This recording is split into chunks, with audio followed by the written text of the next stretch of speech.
Hi everyone! In today's video guys, I want to share you how I propagate my aglaonema plants.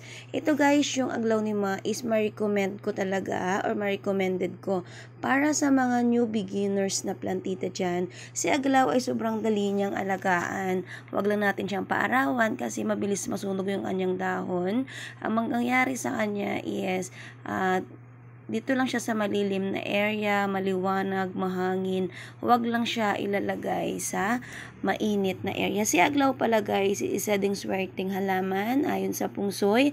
At makikita mo ito sa mga shop, business, or any establishment. Meron sila nito. So ito na yung pangalawang aglaw na iripat natin. Ang gamit ko pala dito guys, more in rice hull kasi gusto ni aglaw is mabuwaghag para mabilis mag-expand yung kanyang roots. And make sure din natin na ang ating pot ay may butas.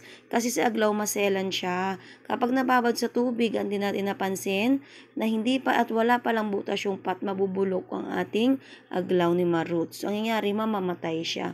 Si aglaonema pala guys is, ang pagdidilig ko sa kanya is 3 times a week. Basta paarawan mo siya, morning sunlight lang at huwag lang nating ibabad sa araw maghapon. And then yung pot na gamit ko medium size, in-order ko lang ito sa Shopee. Sobrang mura nito guys. Ayan. Dahil naisip ko, iripat ko na lang kaya kasi sobrang dami na ng aglaw ko at ibibenta ko na siya.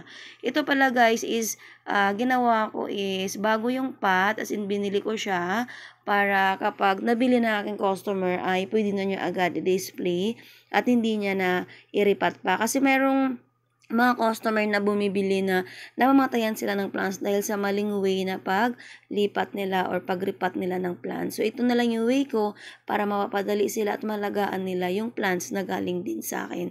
Kasi mahilig talaga ako sa plants. Ito yung happiness ko, stress reliever ko. Kaya sa mga plantita dyan, laban lang. Kapag kayo namatayan ng plants, huwag kayong susuko. Tanim kayo ng tanim hanggang sa mapag-aralan nyo kung saan ba talaga sila komportable sa soil ba, sa pagdidilig, ganun. So, ito na guys. Hindi ko na siya didiligan muna kasi medyo basa naman yung kanyang potting mix. So, thank you for watching everyone. Bye!